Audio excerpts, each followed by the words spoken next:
আসসালামু আলাইকুম, সবাই কেমন আছেন? চিটাগংয়ের মধ্যে এত সুন্দর একটা রেস্টুরেন্ট আছে, আসলে জানাই ছিল না। না গেলে হয়তো বুঝতেই পারতাম না। খোলা আকাশের নিচে লাইভ কনসার্টে বার খাওয়ার মজাইটা আলাদা। সত্যি বলতে অনেক বেশি ভালো লাগছে। আসতে ইচ্ছে করতেছিল না ওখান থেকে। ফটোশুট করার মতো ওখানে অনেক জায়গা ছিল। ওরা ওখানে অনেক সুন্দর করে ডেকোরেশন করছে। আমরা আসলে অনেকক্ষণ ছিলাম, অনেকক্ষণ ফটোশুট করছিলাম, ঘুরছিলাম আর বসে বসে গান শুনতেছি। এতটা ভালো লাগতেছে আসলে বলার বাইরে। এভাবে কখনো লাইভ কনসার্টের সামনে বসে খাওয়া হয় নাই।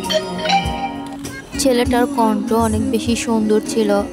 যে যেটা রিকোয়েস্ট করতেছে গানের জন্য ও সেটাই গিয়ে শোনাচ্ছে। ওই রেস্টুরেন্টে গিয়ে আমার অনেক বেশি ভালো লাগছে। ভাবলাম আপনাদের সাথে একটু শেয়ার করি। যারা চিটাগাংয়ে আছেন অবশ্যই যাইতে পারেন, খুব ভালো লাগবে ওখানে গেলে। पागल पागल है थोड़े बादल बादल है दोनों खुल के बरसे भीगे